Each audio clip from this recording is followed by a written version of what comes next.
Tiene la palabra diputada Guerrero.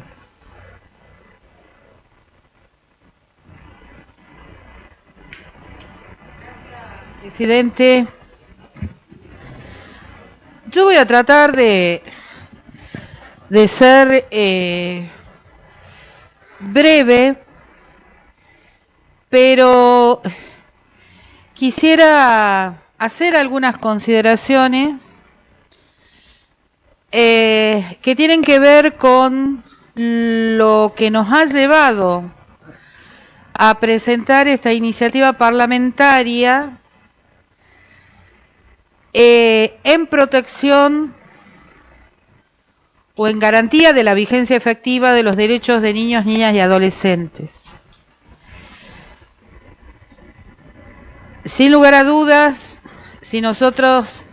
abrevamos en el derecho convencional, vemos que la Convención de los Derechos del Hombre debiera ampararnos o debiera ser suficiente para garantizar los derechos de todos y todes. Y sin embargo, hay muchos grupos, sectores de poblaciones en el orden mundial y en los distintos países que sufren vulneración de derechos. Uno de las poblaciones más expuestas a vulneraciones son justamente los niños, niñas y adolescentes. Y esto motivó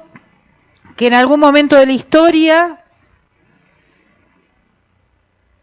hubiese necesidad entre los países del mundo de convenir normas que garanticen esos derechos, y así nació la Convención sobre los Derechos del Niño, que además Argentina es Estado parte de esa convención porque así lo estableció la legislación nacional, y que a partir de la reforma constitucional del año 1994, esa convención, junto con otras normas del derecho convencional internacional, ha adquirido jerarquía constitucional en virtud de lo prescripto por el artículo 75, inciso 22, de la Constitución de la Nación Argentina. Y a partir de allí, la legislación argentina ha avanzado en esta necesidad de consagrar nuevas normas y nuevos institutos que procuren plasmar ese nuevo estatus jurídico que la Convención de los Derechos del Niño les reconocen a los niños, niñas y adolescentes. Estatus jurídicos que ha cambiado sustancialmente porque nuestros chicos, nuestras chicas han pasado a ser claramente sujetos de derechos, y se dejó atrás en el ordenamiento jurídico argentino el viejo sistema tutelar donde los niños y niñas eran dispuestos por los padres o por el Estado como si fuesen objetos. Hoy,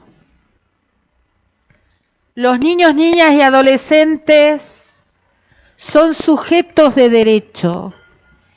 y en cualquier acción o decisión que los estados, nacional, provincial o municipal, en sus distintos poderes, adopten con relación a niños, niñas y adolescentes, se debe respetar el principio liminar de la Convención, que es el interés superior del niño o de la niña, y que es considerado jurídicamente como el máximo estándar jurídico en orden al bienestar de esa persona que por su particular condición requiere que el Estado garantice mayor protección para sus derechos. En el artículo 27.4 de la Convención sobre los Derechos del Niño se establece que los Estados parte tomarán todas las medidas apropiadas para asegurar el pago de la pensión alimenticia por parte de los padres u otras personas que tengan la responsabilidad financiera por ese niño, niña o adolescente. Porque las infancias tienen derecho a una vida digna. Porque los adultos tenemos la responsabilidad de procurar que ese niño, niña o adolescente del cual somos sus referentes afectivos, accedan a ese mínimo estándar de dignidad que les garantice poder crecer y desarrollarse en lo que hace a su formación, a su educación, a su esparcimiento, a su vivienda y todo lo que comprende el concepto de alimentos. Y decía que la legislación argentina ha receptado, porque cuando dictara el Congreso de la Nación Argentina la ley 26.061, fue un avance sustancial para la recepción normativa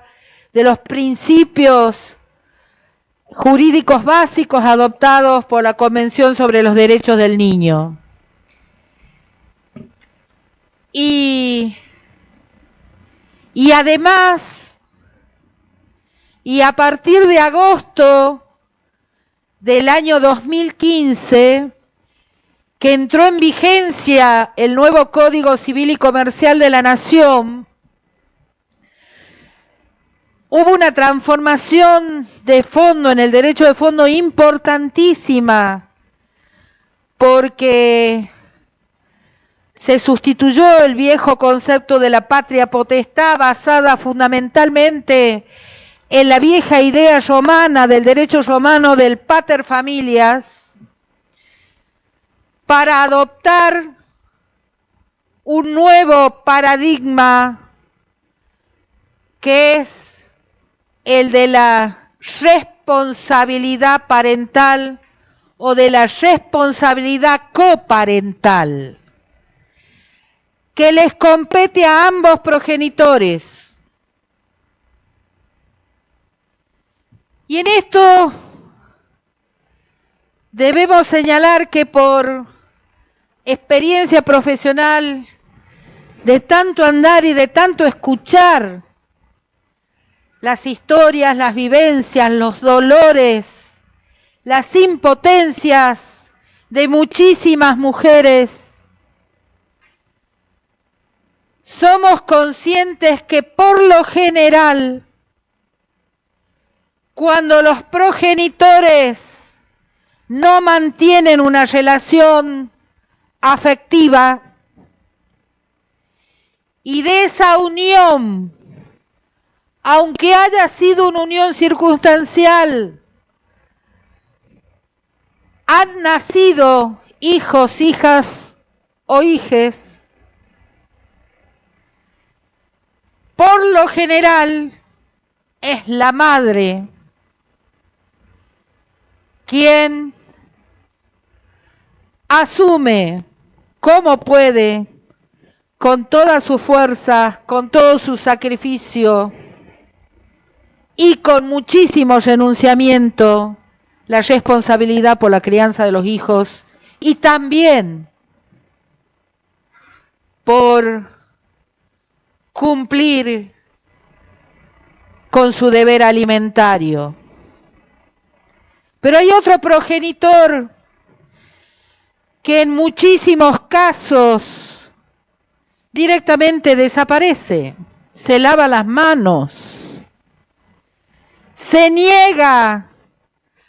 a afrontar con su deber, como si prestar alimentos fuera darle a la madre dinero para que lo malgaste. No saben o no quieren darse cuenta que a los pequeños o pequeñas hay que darles de comer todos los días, hay que vestirlos, hay que mandarlos a la escuela, hay que llevarlos, hay que irlos a buscar. Que los chicos y chicas tienen necesidades cuando se enferman y que esa progenitora o a esa progenitora nadie nunca por lo general le pregunta si puede, si le alcanza, si tiene ganas, si no está cansada, si no se siente enferma, porque las madres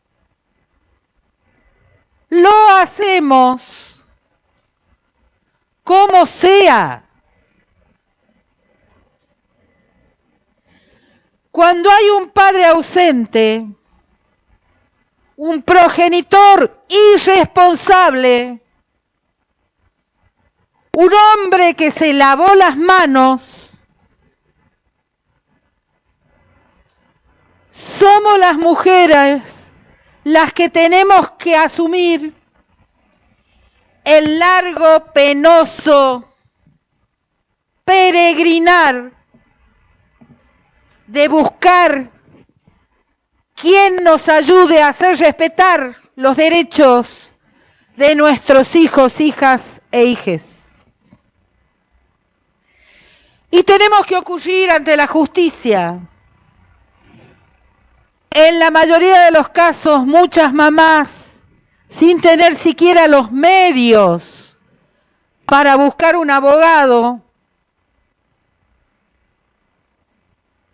y sometiéndose a los tortuosos laberintos de los procedimientos judiciales, que muchas veces y en la mayoría de los casos no otorga una solución urgente y pasan meses, de meses cuando no, vamos a decir años, sin que se nos garantice el derecho de los chicos y chicas a sus alimentos. Fíjense que hasta la ley provincial 5434, que sancionara esta legislatura y que entrara en vigencia en el año 2015, durante la gestión de la exgobernadora Lucía Corpazzi, quien fue justamente la impulsora de esa iniciativa parlamentaria. Esa ley decía prevé que para el caso de mujeres víctimas de violencia de género, habilita a dictar un régimen provisorio de alimentos en la emergencia por causa de violencia. Y sin embargo, en los hechos, en la mayoría de los casos, ese régimen provisorio no está siendo establecido como medida de protección a la mujer, porque la dependencia económica, la situación de vulnerabilidad económica, ata muchísimo y somete a cientos y a miles de mujeres al perverso círculo de la violencia machista.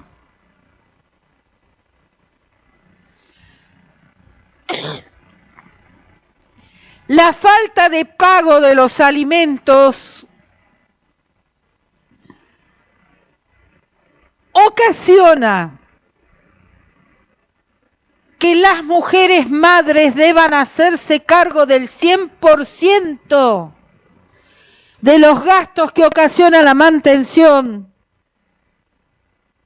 de esos pequeños.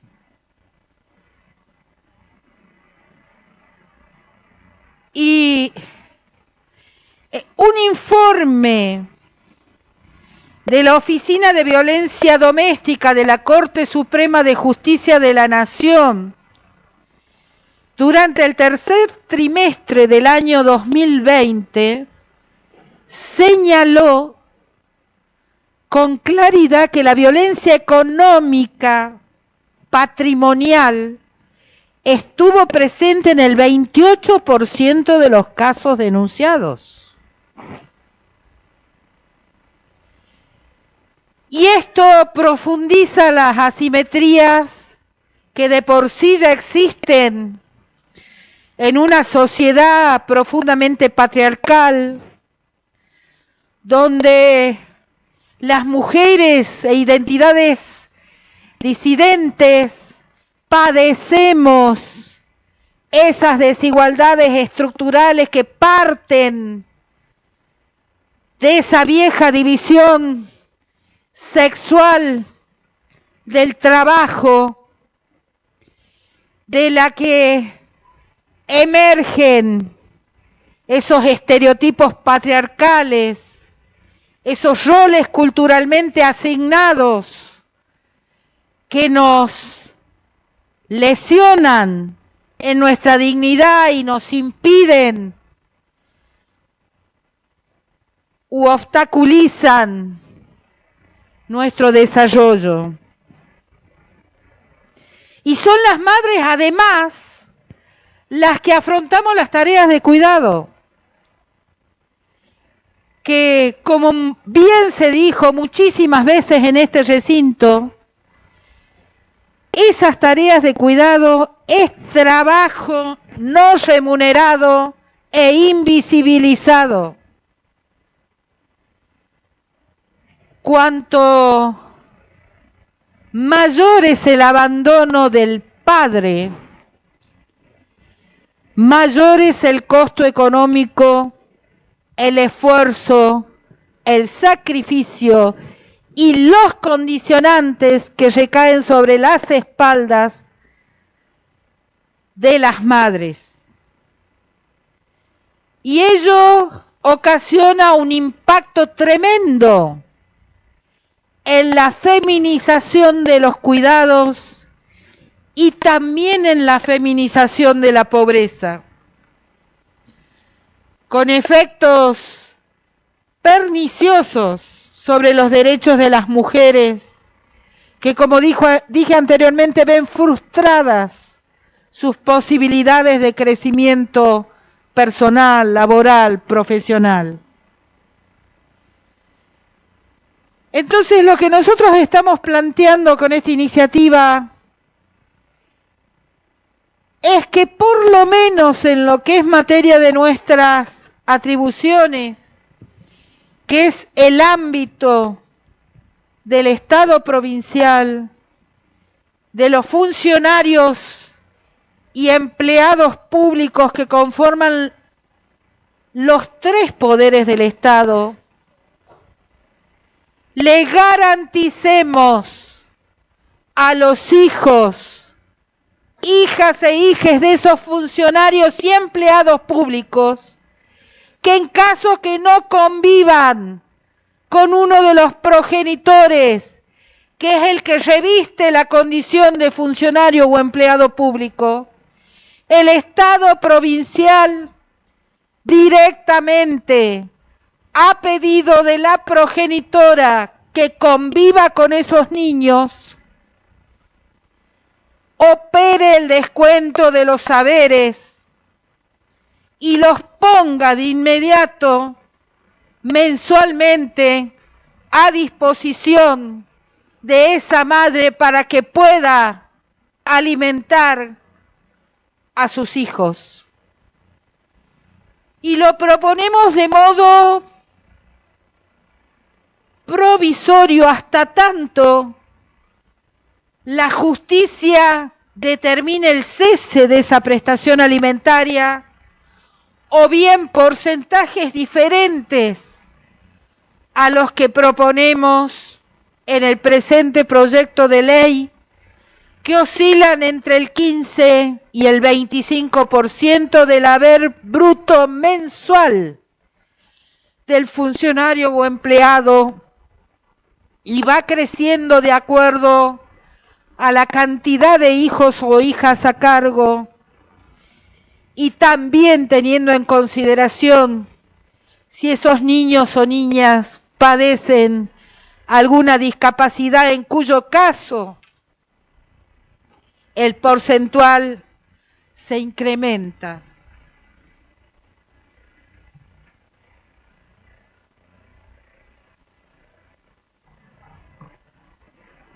Hay iniciativas similares en el orden nacional que todavía no han sido tratadas en el Congreso de la Nación.